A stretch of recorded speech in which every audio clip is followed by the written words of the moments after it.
In 2006, government made a commitment to implement a program dubbed the Social Assistance Grant for Empowerment by signing an African Union call for action to protect the poorest in the community. This was at a meeting in Zambia. 5 years later, between May and October 2011, government took action by selecting 14 districts to implement the SAGE project as pilot areas. Chenjojo, Kaberamaido and Chiboga were the first districts to implement the program. Later, 11 more districts were added: Nebi, Apak, Zombo, Katakwi, Koli, Napak, Amdat, Chegegwa, Moroto, Nakapiriprit and Chankwanzi.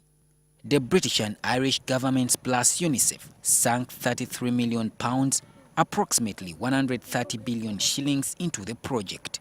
Only those aged 65 and above are entitled to monthly stipends under the scheme. 5 years since it took off, the project has changed a lot of lives. Muzei Ponsanze lives in Katera Degeya village, Kajeri sub-county in Chiboga district.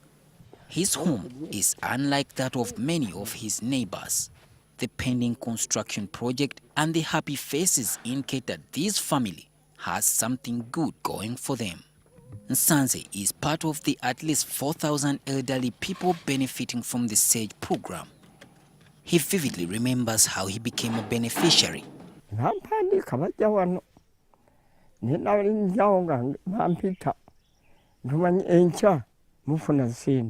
Initially, they were receiving 22,000 shillings monthly, but the stipend was later increased to 25,000 shillings. Nsanze's life has changed significantly. He has replaced his grass-thatched house with a semi-permanent one roofed with iron sheets. The 76-year-old takes care of 7 grandchildren and his wife. He has to stock food to secure their future. The distance he travels to get the money is distressing, and he spends part of it to pay the fare. The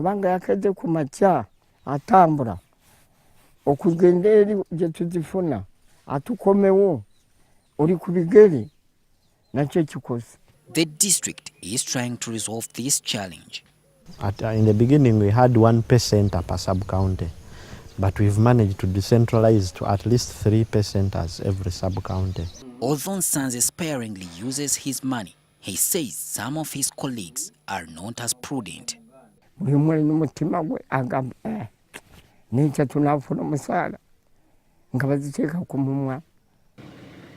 SAGE officials usually make random visits to monitor how the senior citizens are using the money.